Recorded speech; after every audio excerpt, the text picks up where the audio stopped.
We're seeing third problem of today's contest, right? This is yeah, this is the problem. This is not the third problem, but this is the second problem. But according to my video, I've made the video for problem number one and problem number three. This is the second problem. Let's do this. So weekly contest 325 happened on 25 December 22. Okay, so let's see. Take k from each character from left and right.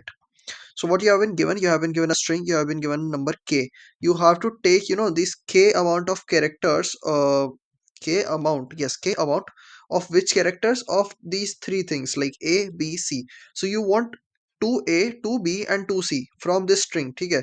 But it's not like you will select anywhere, like, you can, what is the way of selecting 2A, 2B and 2C? Because B's are actually a very separate, right? This B is present and then B is present, okay? They have said in the question that how you are selecting, you are taking some elements from the end and some elements from the beginning and some elements from the end, yeah. So basically from both the borders you are starting, basically your, maybe you can say, yeah, you are proceeding in this direction from this first border, and from second border, basically second end, or you can say reverse end, you are starting in the reverse direction and taking some elements. So that's what you need to do. Take some elements and such that the number, the elements that you take finally, they will, what do I mean by the elements that I take finally? Basically, yeah, the characters that you have chosen from, moving from the, beginning to, some point, or from end to some point. So all the numbers which you have taken, so that should contains, at least these two numbers of A, B or C. Basically इस question में क्या हो रहा है कि for creating two B's, what I will do कि I have to, this is first B, so basically I will take these three characters from the beginning. तो double A B, तो ए टू हो गया मेरा, ए बी मेरे को एक मिल गया, ठीक है। अब सी मेरे को दो चाहिए, तो पहला सी यहाँ पे है, दूसरा सी यहाँ पे है। So this is the only good way कि आपने लास्ट के ये पांच कैरेक्टर उठा लिया, not these four but these five, ठीक है। सो 5 + 3 = 8। तो अब देखो, सोचना काफी टफ हो सकता है, और बेसिकली आप कह सकते हो ये क्वेश्चन थोड़ा सा मतलब अजीब है, बट या करना है तो करेंगे, और ज्यादा ज्यादा अजीब नहीं है, मतलब सिंपल है, ठीक है। करना क्या था हमें इसमें, द लॉजिक बता देता हूँ। लॉजिक प्रॉब्लम की ये है कि हम ना आगे से चलना स्टार्ट करेंगे जीरो इंडेक्स से, और कुछ कुछ एलिमेंट्स लेंगे, ठीक है। कितने लेंगे, वो हम हर एलिमेंट के लिए निकाल देंगे, पहले हम लेते जाएंगे, एक एक करके आइटरेट करेंगे अपने एरे पे, और हर आइटरेशन के बाद हम एक चीज चेक करेंगे, ठीक है। और बेसिकली उसके बेसिस पे हमारे मिनिमम आंसर आएगा। फॉर एग्जाम्पल मैं करके बता देता हूँ, ठीक है। दिस इज द एरे,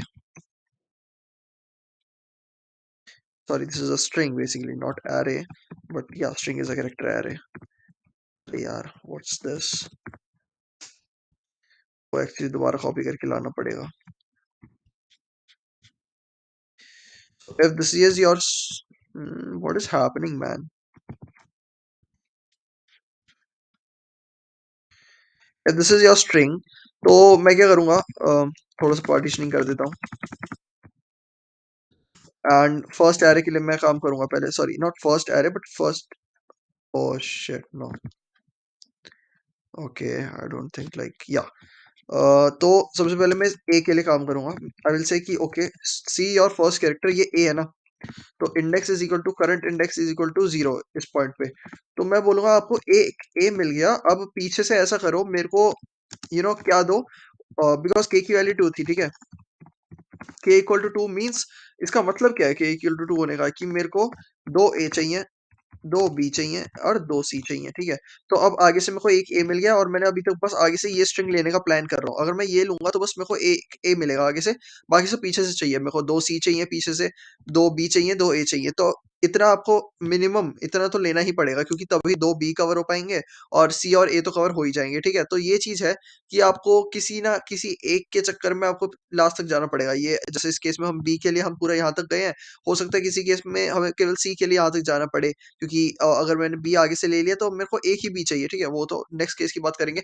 अब जब तुम मान लो कि उसके बाद तुम वन तक देख रहे हो अपना, ठीक है, फिर मैंने कहा कि ओके दो एलिमेंट्स ले लेते हैं, एक दो ले लिए मैंने, पर दो बी और दो सी तो चाहिए, तो अभी मैं बोलूंगा कि यार यहाँ तक तो जाना ही पड़ेगा। तो this is the length which basically, so zero के लिए जब मैं कैलकुलेट करूंगा आंसर, तो ये मेरे को बोलेगा how much you have to take. Basically अगर टोटल लेंथ इसकी आई थिंक 12 है ना, राइट, मैंने कैलकुलेट करी थी 3 4 5 6 एंड देन आफ्टर दिस 6, या टोटल लेंथ 12 है। तो ये कह रहा है आपको 11 एलिमेंट्स तो लेने पड़ेंगे ए इक्वल टू जीरो के लिए। आंसर आपका आ रहा है बेसिकली आर में डाल देता हूँ, R R is equal to 11। क्योंकि क्या होगा यहाँ पे देखो, तुमने एक ए यहाँ से लिया, बाकी सब यहाँ से लिया, बस ये एक ए छूट गया। So total 11 elements. अगर तुमने दो ए यहाँ से लिए तो दो बी के लिए आपको यहाँ तक आना पड़ेगा। तो वन इंडेक्स पे जब हम जाएंगे ना, तो आंसर की वैल्यू हमें कितनी मिल रही होगी, समथिंग लाइक 12। और हर पॉइंट पे हमें मिनिमम एलिमेंट्स चाहिए यार, बेसिकली हमें ज्यादा आगे जाना ही नहीं है यहाँ से और ज्यादा पीछे जाना नहीं है यहाँ से। हमें मिनिमम एलिमेंट्स में काम चलाना है, तो वो 8 है बेसिकली इस केस में। यहाँ पे लिख भी रखा होगा, you have to take minimum number of minutes that. अच्छा, तो मिनट्स वो बेसिकली वही है कि 1 मिनट में हम एक कैरेक्टर उठा रहे हैं, ठीक है। क्वेश्चन मतलब you can read out the language, but logic वही है कि each minute you have to either take left most और राइट मोस्ट कैरेक्टर, ठीक है। अब आगे बढ़ते हैं, ठीक है। इसके बाद हम चलेंगे सेकंड इंडेक्स के लिए। तो मैं बोलूंगा दो ए मेरे को यहाँ से मिल गए और वन बी मेरे को यहाँ से मिल गया, तो बचा क्या, मेरे को दो सी चाहिए और एक बी चाहिए, ठीक है। दो सी आपको यहाँ तक मिल जाएंगे, एक बी आपको यहाँ तक मिल जाएगा। ए एक्स्ट्रा मिल रहे हैं पर कोई टेंशन नहीं है, मतलब सी के लिए बेसिकली मेरे को यहाँ तक जाना पड़ेगा, ठीक है। तो ये चीज है। तो इसके लिए आंसर सबसे मिनिमम आएगा जो कि आएगा 8। इसके बाद कैलकुलेट कर सकते हो, इसके बाद आंसर वही होगा, क्योंकि आपको यहाँ पे एटलीस्ट आपको मतलब ए का काम पूरा हो गया, पर आपको स्टिल आपको दो सी चाहिए और एक बी चाहिए, तो इसके लिए आंसर 9 हो जाएगा इसके बाद, आई थिंक। क्या और यहाँ तक आई थिंक बढ़ता ही रहेगा आंसर, 10 11 12, क्योंकि पॉइंट मान लो इस पॉइंट पे आप आ गए, आपको क्या मिला अभी तक, बस दो ए में, मतलब ज्यादा ए आपको काफी, एक ही आपकी लिमिट पूरी हो चुकी है, लाइक एक ही डिमांड पूरी हो चुकी है। बट बी की डिमांड अभी भी आपको इस पॉइंट पे अगर आप खड़े हो तो आपको एक बी चाहिए और दो सी चाहिए, जो कि आपको ये पूरा लेने पे मिलेगा। तो यहाँ इस पॉइंट पे आपका आंसर वापस से हो जाएगा 12 कुछ ना कुछ करके, ठीक है। बेसिकली 10 होगा इस पॉइंट पे आंसर। अब मैं वो दिखा नहीं पा रहा हूँ क्योंकि maybe I should create a more space. इस पॉइंट पे 10 है आंसर, एंड इस पॉइंट पे 11 है आंसर, एंड इसके बाद वाले पॉइंट पे आपका 12 हो जाएगा आंसर, ठीक है। अगर मैं इसको ऐसे रखूं और इसको थोड़ा सा ऐसे रखूं, 11 यहाँ पे है और यहाँ पे आपका 12 आंसर हो जाएगा एट दिस ए। तो अब इसके बाद आप चेक करोगे तो आंसर मतलब जो भी है, बस आपको मिनिमम ये मिलेगा, 8 मिलेगा और वो रिटर्न करना है, ठीक है। अब लॉजिक क्या बताया मैंने इसके लिए, तो आगे से मैं ट्रैवर्सल करना स्टार्ट करूंगा, ये तो मैं काउंट कर सकता हूँ कितने आ गए कितने बी आ गए। पर मैं पीछे से ये काउंट कैसे रखूंगा कि जैसे मेरे को ये पता था मैंने 3 आगे से उठाए, पीछे से मेरे को कोई ये बता दे कि भाई तुम्हें 5 लेने पड़ेंगे अपनी कंडीशन सेटिस्फाई करने के लिए। जैसे 8 के लिए कंडीशन क्या थी कि आपके पास एक दो ए पूरे हो चुके हैं, बी पूरा हो चुका है, आपको एक बी चाहिए और आपको दो सी चाहिए। अगर कोई मेरे को ओवन टाइम में ये बता दे, या फिर लॉग इन टाइम में, मतलब जितने भी टाइम में, कि आपके पीछे से आपके एलिमेंट्स मतलब दो सी और एक बी आपको कितने में मिल जाएगा, आपको दो सी और एक बी आपको इतने में मिल जाएगा, 5 एलिमेंट्स में मिल जाएगा। अगर कोई मेरे को बता दे कि 5 है, तो मैं सीधा बोल दूंगा कि भाई 8 कैसे आया, मेरा 3 तो आगे से आ रहा था, प्लस 5 करना पड़ा पीछे वाले के चक्कर में, क्योंकि मेरे को वन बी और टू सी चाहिए था, इसने 5 ने दे दिया। That's why the answer is. तो अब पूरा जो खेल है ना, पूरा बेसिकली क्वेश्चन ये तो सिंपल है, आगे वाला पार्ट की तुमने कैलकुलेट कर ली कितने ए बी मिल गए और कितना अब तुम्हें रिक्वायर्ड एलिमेंट है वो तुमने निकाल लिया। अब वो रिक्वायर्ड एलिमेंट तुम ओवन में लाओगे कैसे, वो आपका पूरा क्वेश्चन है, और वो भी कोई ज्यादा बड़ी बात नहीं है। मैं पीछे से लूप लगा लूंगा और मैं स्टोर कर लूंगा किसी मैप में, सेट में, कहीं पे भी मैं स्टोर कर लूंगा कि भाई एक सी तुम्हें कितनी देर में मिल रहा है, एक सी एक बी तुम्हें कितनी देर में मिल रहा है, काउंटर ऑफ बी और सी मैं स्टोर करूंगा। मैप में क्या स्टोर करूंगा, मैपिंग किसकी बनेगी मेरी, काउंटर। काउंटर और तीन मैप बनेंगे भाई, एक मैप नहीं तीन मैप बनेंगे। मैप फॉर ए बनेगा एक, जिसमें आएगा काउंट ऑफ ए, ठीक है, up till this point of A, not count of A comma integer. ये बताएगा कि बेसिकली आपके जैसे ए एक बार ए आया, ठीक है, तो पहला ए एक ए आया, तो पहला ए आपको किस पॉइंट पे मिला, ठीक है, पहला ए उसका इंडेक्स, ठीक है, उल्टा आते हुए, ठीक है, उल्टा आते हुए। So you can say last A और उसका इंडेक्स, सेकंड लास्ट ए और उसका इंडेक्स, पर उल्टा आते हुए देखिए तो एक ए आया और उसका इंडेक्स क्या है, ठीक है। उसके बाद आपका सेकंड ए आया, उसका इंडेक्स क्या है। एज सच आपके सो ऑन कितने ए आ सकते हैं, कितने भी आ सकते हैं। लेट्स से आपके M1 टाइम्स ए आ रहा है, ठीक है, M1 टाइम्स आपको इसका इंडेक्स हो जाएगा, और ऐसे उल्टा है ना, तो ये इंडेक्स सबसे छोटा होगा, जो सबसे ज्यादा मतलब लास्ट में आपको, मतलब मान लो यहाँ तक मैं चेक करूंगा कि भाई इतने में कितने ए आए। अगर जैसे यहाँ पे ए है तो लास्ट टाइम ये अपडेट हुआ होगा, इंडेक्स इसमें 0 स्टोर हुआ होगा। पर मान लो ये ए नहीं होता, ये सी होता, तो लास्ट अपडेट कौन सा होता है ए में, ए के एरे में लास्ट अपडेट ये वाला होता है, और लास्ट इंडेक्स उसमें क्या पड़ा होता है, 3 कुछ पड़ा होता है, इंडेक्स की वैल्यू, आई एन की वैल्यू लास्ट 3 होती।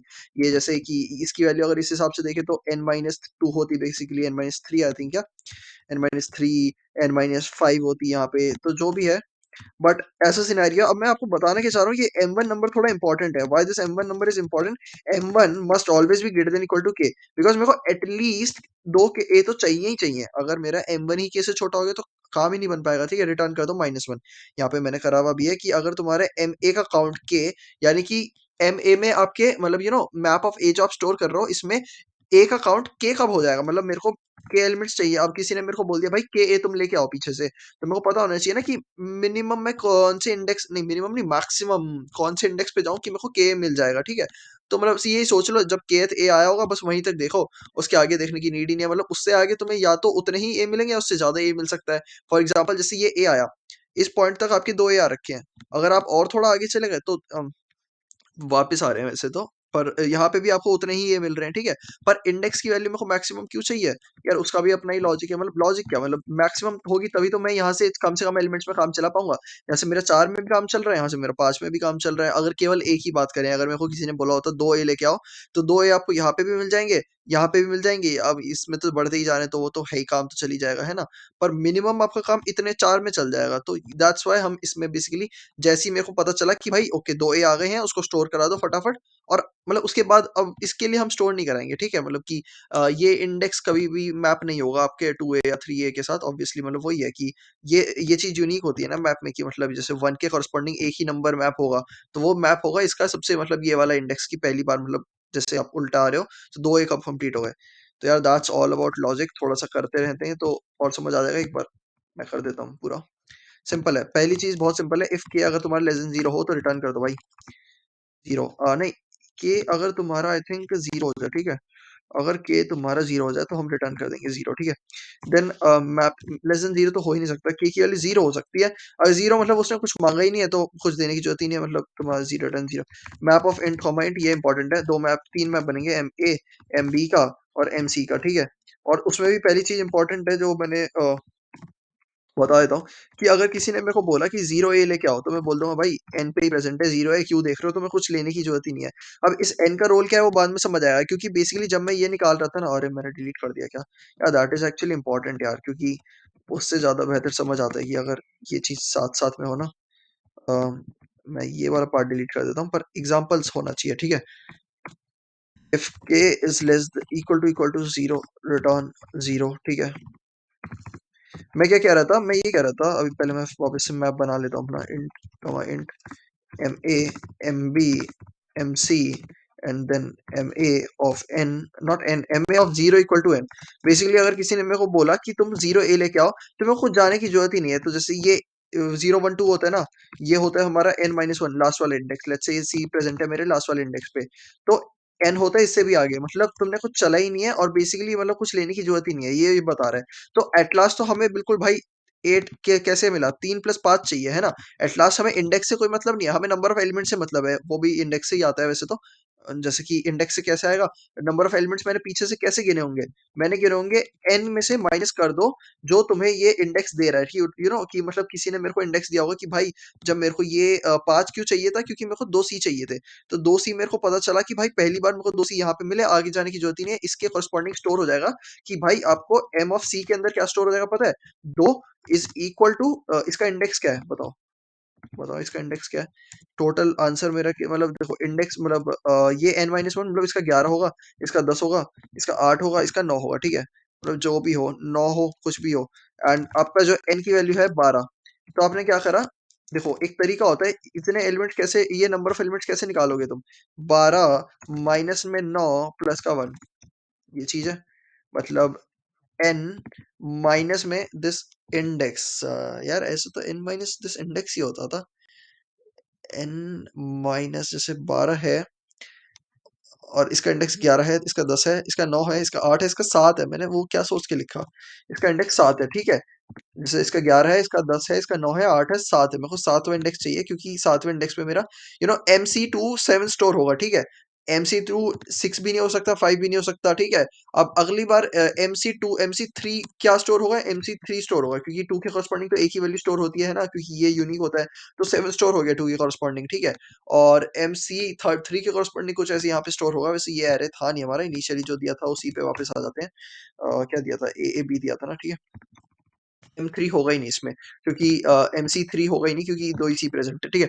तो बेसिकली लॉजिक ये था कि यहाँ पे n क्यों कर रहे हैं, इसका बाद में यूज आएगा, क्योंकि n माइनस जब मैं MC से वो इंडेक्स मांगूंगा, इंडेक्स नहीं, मैं एक काउंट पास करूंगा कि काउंट कितना मेरे को, काउंट ऑफ सी नीडेड, सी कितना चाहिए तुम्हें। तो वो बोलेगा मेरे को 2 सी चाहिए, तो मैं बता दूंगा कि अच्छा आंसर इसका 7 है। कि मतलब जैसे जब इसने मान लो इंडेक्स रिटर्न कर रहा होता ना, तो इसने 7 रिटर्न कर रहा होता। पर मान लो अगर आपको 0 सी चाहिए, तो आपने n रिटर्न कर दिया कि भाई काउंट ऑफ सी अगर 0 हो गया, लेट्स से सी की नीड कितनी 0 की है, तो मैं बोल दूंगा n माइनस एन, यानी कि तुम्हें पीछे से कोई एलिमेंट नहीं चाहिए। तो ऐसे ये लॉजिकली इस बात को सेटिस्फाई कर रहा है, इसलिए हम m0 n लेते हैं। आई थिंक मैं ज्यादा ही एक्सप्लेन कर रहा हूँ, बट पर कोई नहीं। n n m c of 0 equal to n, and then इसके बाद क्या करेंगे हम, और int I equal to N minus one से चलना स्टार्ट करेंगे, I greater than equal to 0, I minus minus, and if अगर तुम्हारा यू नो व्हाट, तीनों के लिए तुम्हें अलग अलग लूप चलाना पड़ेगा। इंट सी इक्वल टू 0 बना लूंगा, मैं बोलूंगा इफ तुम्हारा S of I is equal to A है, तो तुम क्या करोगे, सी प्लस प्लस करोगे। सी वैसे तीनों के लिए चलेगा, अभी पहले ए की चल रहा है, और फिर एम ऑफ ए के अंदर सी इज इक्वल टू आई कर दूंगा मैं, बात खत्म हो गई। सेम काम होगा बी के लिए, सेम काम होगा सी के लिए। इससे क्या हो जाएगी, मेरी मैपिंग तैयार हो जाएगी। और ये काउंटर मैं ले ही रहा हूँ बेसिकली कि काउंट एक आया फिर दो आया, कि सी के लिए पहले चलाऊंगा, पहला सी यहाँ पे आया, दूसरा सी यहाँ पे आया, फिर ए के लिए चलाऊंगा, पहला ए यहाँ पे आया, दूसरा ए यहाँ पे आया, तो ये चीज चलती रहेगी, ठीक है, तीनों के लिए। ए बी सी, जैसे ही हमें ए मिला तो बी मिला तो हमने एम ऑफ बी में स्टोर कर लिया, सी मिला तो एम ऑफ सी में हमने स्टोर कर लिया कि आपको इतना काउंट किस पोजीशन पे मिला, ठीक है। बस यही था यार, सबसे बड़ा लॉजिक यही था। आपका मैपिंग तैयार हो चुकी है। अब आपसे कोई भी पूछे कि आपको इतने की रिक्वायरमेंट है, तो आप फटाफट दे सकते हो, पर उसके लिए भी लॉजिक चाहिए। वो थोड़ा सा लॉजिक, मतलब थोड़ा सा नहीं, मतलब हाँ थोड़ा सा ट्रिकी है, बता देता हूँ मैं जल्दी से। आई प्लस प्लस पर ये चीज इंपॉर्टेंट है जो मैंने सबसे पहले बताई थी कि आइट्रेशन हम कर रहे होंगे अपने लेफ्ट से राइट। और इंट आरईएस वेरिएबल में बना लेता हूँ। आरईएस के अंदर एक तो मैं ये स्टोर करा सकता हूँ, मान लो कि आगे से मैं कुछ लूंगा ही नहीं, ठीक है, तो पीछे से मेरे को क्या चाहिए, मैंने रिक्वायरमेंट दे दी भाई कि मेरे को पीछे से दो, तुम दो ए दो, दो बी दो, और पीछे से दो सी दो, ठीक है, उल्टा चलते हुए। तो ये बोलेगा ठीक है, दो ए आपको मिल जाएंगे कि कौन से इंडेक्स पे, M of A of two, दो ए आपको मिल जाएंगे भाई, बहुत आराम से मिल जाएंगे। नौ, नौ नहीं है ये, 11, 10, 9 और 8 पे मिल जाएगा, है ना, नहीं यार, यस यस 8 पे मिल जाएगा। और दो सी के लिए कोई पूछेगा तो दो सी भी बड़े आसान है, क्योंकि वो आपको 7 पे मिल जाएंगे। दो बी के लिए पंगा है भाई, दो बी आपको कब मिलेंगे, चलते जाओ चलते जाओ चलते जाओ, पता नहीं कौन सा इंडेक्स है, वैसे 0 2 इंडेक्स है, आगे से देख लो। M of B of two कब हो रहा होगा, जब तुम्हारा इंडेक्स ही टू हो जाएगा, ठीक है। तो अब पता है करना क्या है, लॉजिकली सोचो मैं कौन सा एलिमेंट पिक करूं, तुम्हें ये तीनों कंडीशन सेटिस्फाई करानी है। ये भी तुम्हें दो बार चाहिए, ए तो तुम्हें दो बार चाहिए ही चाहिए, और बी भी तुम्हें दो बार चाहिए। तो इन दोनों का काम तो यहीं पे बन जाएगा, पर बी के लिए तुम्हें पूरा यहाँ तक जाना पड़ेगा। तो इसीलिए इन दोनों में से ये दोनों नीडेड नहीं है, पर ये नीडेड है। कौन सा नीडेड है, मिनिमम वाला नीडेड है। तो ये है सबसे बड़ा लॉजिक इस प्रॉब्लम का। एक बार यहाँ पे यूज होगा, एक बार अंदर भी यूज होगा ये चीज लॉजिक, ठीक है। तो मिनिमम मैं किसका निकालूंगा, एम ऑफ ए का मैं पूछूंगा के, कि भाई के तुम्हारे कब पूरे हो रहे हैं, ठीक है। और एक और चीज यार, इससे पहले जैसे मैंने बताया था, एम ए में मैं काउंट करूंगा कि भाई के होना चाहिए एटलीस्ट, ठीक है। एम बी में भी डॉट काउंट करूंगा मैं, के होना चाहिए, और इसमें भी एम सी में भी तुम्हारा के मतलब एग्जिस्ट, इतना काउंट होना चाहिए, ठीक है। एमसी, एमसी ऑफ काउंट का मतलब क्या है कि एमसी ऑफ के में कुछ ना कुछ स्टोर होना चाहिए, कि एमसी तुम्हारा दो बार आया तो कौन से इंडेक्स पे मिल गया, ठीक है। तो इसके आगे नॉट लगा दूंगा। अगर ऐसा नहीं है, या फिर अगर इसके अंदर एम बी तुम्हारे के बराबर नहीं है, या फिर तुम्हारे सी तुम्हारे के से कम है, के के बराबर नहीं है, तो मैं रिटर्न -1 कर दूंगा। अदरवाइज हम और आगे बढ़ेंगे, रिजल्ट के लिए निकालेंगे। तो रिजल्ट के लिए N minus M A of K पे कॉल कर दिया मैंने, ठीक है, और एम बी ऑफ के पे कॉल कर दूंगा मैं, एमसीएफ के पे कॉल कर दूंगा मैं। तो इतना तुम्हें मिनिमम चाहिए ही चाहिए, ठीक है। मिनिमम नहीं, मतलब अगर तुम पूरा पीछे से लेना चाहो तो तुम्हें इतना आना पड़ेगा। और ये मिनिमम क्यों इंपॉर्टेंट है, क्योंकि जो मिनिमम जिसका इंडेक्स है तुम्हें उतना आना पड़ेगा, तो उसमें बाकी दोनों कवर हो जाते हैं अपने आप। तो मान लो एम ए सबसे मिनिमम है, तो एम सी और एम बी ऑलरेडी कवर हो चुके हैं, ठीक है। यही लॉजिक है। अब इसको दोबारा लगाते हैं यहाँ पे। नहीं, यहाँ पे बेसिकली क्या करना है, मेरे को बेसिकली तीन काउंटर बनाने। इंट तुम्हारा प्रीफिक्स में ए कितनी बार आया, एपी, प्रीफिक्स में बी कितनी बार आ गया, सी कितनी बार आ गया, क्योंकि ये वो बेसिकली मैं है जो मैं उसको बता रहा हूँ कि भाई मैं तीन इंडेक्स आ चुका हूँ, तो मेरे पास कुछ ए पड़े हैं, कुछ बी पड़े हैं, कुछ सी पड़े हैं, ठीक है। तो इफ आपका S of I is equal to A, तो मैं बोलूंगा कि मेरा ए पी प्लस प्लस है। एल्स इफ अगर मेरा S of I is equal to B है, मैं बोलूंगा भाई मेरा बी पी प्लस प्लस है, कि मेरा एक बी और मिल गया। एल्स इफ अगर तुम्हारा S of I equal to C पड़ा हुआ है, तो मैं बोलूंगा भाई मेरे पास सी पड़ा हुआ है, तो बी सी नहीं, सी पी प्लस प्लस, ठीक है। अब तुम्हें मिल गया कि तुम्हारे पास कितने ए हैं, कितने बी हैं, कितने सी हैं। तो जब 0 के लिए चलेगा तो 0 पे कुछ ना कुछ प्रेज़ेंट हो सकता है, ए, बी, सी, या हो सकता है ऐसा कंस्ट्रेंट नहीं है कि एबीसी ही होगा। अच्छा, ओनली कंसिस्ट ऑफ एबीसी, ठीक है, तो एबीसी में से ही कुछ होगा, ठीक है। तो कुछ ना कुछ एक यहाँ पे 1 आ जाएगा और उस हिसाब से आंसर कैलकुलेट होगा, ठीक है। मतलब वो तो चलो तुम्हें पता ही है कि मान लो किसी भी इंडेक्स पे गए तुम, तुम्हारे पास कुछ ए बी, कुछ ए सी और ए बी पड़े होंगे, तो तुम्हें रिजल्ट किसके लिए निकालना है, इंट नहीं, रिजल्ट डिफाइंड है, is equal to minimum of result, जो तुम्हारा ऑलरेडी आंसर दे चुका है थोड़ा बहुत, तो ये माइनस, अब ये देखो तुम्हें आगे से कितने लेने पड़े। तुम्हारा इंडेक्स मान लो 2 पे थे तुम, और तुम चेक करो कि भाई मैं शुरू के ये इतने एलिमेंट्स ले रहा हूँ, ठीक है, तो तुमने कितने एलिमेंट्स लिए, i+1, क्योंकि इंडेक्स 2 होता है, नंबर i+1, जीरो इंडेक्सिंग की बात है यार, i+1 इसलिए ठीक है। और इसके बाद है बेसिकली हम क्या करेंगे, मिन नहीं, n माइनस मिनिमम, जो यहाँ पे करा था कि टोटल एलिमेंट्स तुम्हारे कितने n है, टोटल एलिमेंट्स देखा जाए तो n है, और मिनिमम में कुछ स्टोर हो सकता है, मान लो 2 स्टोर है। मिनिमम में 2 स्टोर होने का क्या मतलब है कि मेरे को इतने एलिमेंट्स लेने हैं। अब ये एलिमेंट्स कितने होते हैं, n माइनस टू, n-2, जैसे n जो होता है टोटल, माइनस शुरू के 2 नहीं लिए, तभी तुम इस इंडेक्स पे आके रुके होंगे। तो इस पीरियड की लेंथ कैसे हम निकाल सकते हैं, टोटल लेंथ n माइनस इसका जो इंडेक्स है, जो हमारे उसमें मैप में स्टोर है। अब मैंने बताया इंडेक्स भी कौन सा लेना है, मिनिमम वाला लेना है, क्योंकि उसके अंदर दोनों कवर हो जाएंगे। जैसे इसके लिए आपको 2 बी चाहिए थे, तो आपने ये लिया, तो आपके ए भी कवर हो गए, सी भी कवर हो गए, ठीक है। M of M A of किसके लिए कॉल लगाएंगे हम। अब देखो एक और लॉजिक है इसमें कि एम ए किसके लिए कॉल लगाएंगे हम, टोटल कितने हैं हमारे, के माइनस सी पी, के माइनस ए सी, सॉरी एपी, एपी हमें मिल चुके हैं। और फिर कॉल लगाएंगे हम अपने बी के लिए, एम बी ऑफ टोटल के चाहिए माइनस एम बीपी हमें मिल चुका है, ठीक है, इतने के लिए कॉल लगाएंगे। एम सी ऑफ के माइनस सीपी के लिए कॉल लगाएंगे, ठीक है। तो मैं क्या बोल रहा था, एक लॉजिक इसमें और आता है, वो ये लॉजिक है कि मान लो अगर ये नेगेटिव हो जाए तो क्या होगा, कि k माइनस एपी नेगेटिव हो जाए। मान लो तुम इस इंडेक्स पे बढ़ गए, ठीक है, तो k की वैल्यू कितनी थी, 2 थी, a कितनी बार आ गया भाई, 1 2 3 4 5 बार आ गया। तो मैं पता है किसके लिए कॉल लगा रहा हूँ, M A of k minus AP, k is equal to 2, AP is equal to 5, तो एम ए ऑफ -3 के लिए कॉल लगा रहा हूँ, जो कि प्रेजेंट नहीं होगा, ठीक है। क्या देगा ये, 0 देगा, 0 तो नहीं चाहिए मेरे को। मैं बोल रहा हूँ कि इसको भाई मेरे पास ए ज़्यादा है, मेरे को ए बिल्कुल भी नहीं चाहिए, मेरे पास ए एक्स्ट्रा में पड़े हैं, तो उसकी तो कोई नीड नहीं है। पर तुमसे मेरे को चाहिए कितने, तुमसे मेरे को कोई ए नहीं चाहिए, तो क्या तुम्हारा एन चल जाएगा मेरे लिए, क्योंकि हाँ एन चल जाएगा, मतलब कुछ भी एलिमेंट ना लो, एन का मतलब क्या होता है, कुछ भी एलिमेंट ना लो, जैसे एम ऑफ ए 0, मतलब ए की कोई नीड नहीं थी, तो एन होता है, ठीक है। तो ये अब पता नहीं क्या दे रहा होगा हमें, क्योंकि इसमें डिफाइंड नहीं है, map of M minus -3 defined नहीं है, तो मैं यहाँ पे लगा दूंगा, अगर के हमारा लेस देन एपी है, कुछ भी लगा दो, एपी अगर तुम्हारा ग्रेटर देन के हो गया, कि तुम्हारे रिक्वायर्ड ऑलरेडी फुलफिल्ड है, तो तुम्हें कुछ चाहिए नहीं, तो एन कर दो, ठीक है। और ये मेरे को यहाँ नहीं, यहाँ करना चाहिए था, ठीक है, एन कर दो। सिमिलरली यहाँ पे मैं एक लगा दूंगा कि अगर तुम्हारा बीपी जो है वो ऑलरेडी फुलफिल्ड है, ठीक है, या फिर हाँ इस ग्रेटर देन के है, ओके, एक गड़बड़ कर दी मैंने, कि मतलब लेस देन होना चाहिए तब हम ये काम करेंगे, अदरवाइज हम एन लेंगे। ये अगर लेस देन है तो हमें कुछ चाहिए तो हम ले लेंगे, अदरवाइज हमें नहीं चाहिए तो हम इसको एन दे देंगे, ठीक है।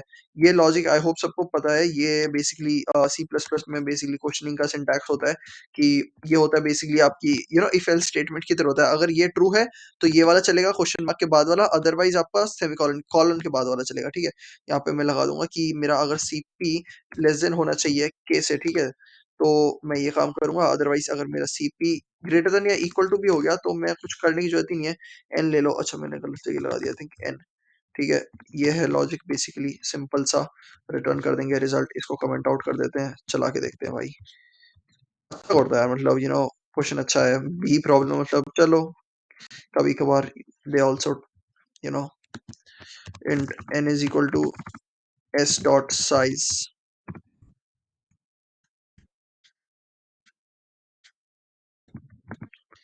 चला के देखते हैं कितनी लंबी वीडियो बन गई है, 24 मिनट्स, ओके वर्थ इट है। int c equal to 0, redefined c, where did I define c, अच्छा काउंटर है क्या, अच्छा इंट नहीं करना, बेसिकली तुम्हें c इक्वल टू 0 करना है।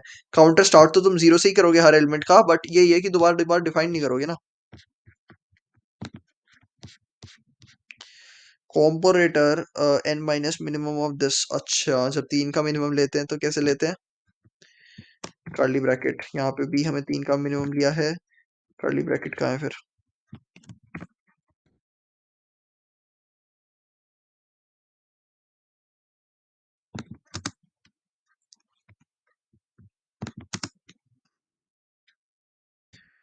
ब्रैकेट देखो भाई क्यों मिसमैच हो रहे हैं ये।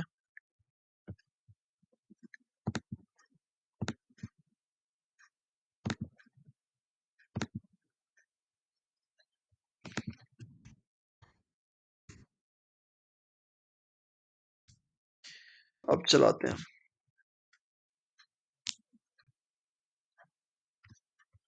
क्वेश्चन मार्क रह गया यहाँ पे।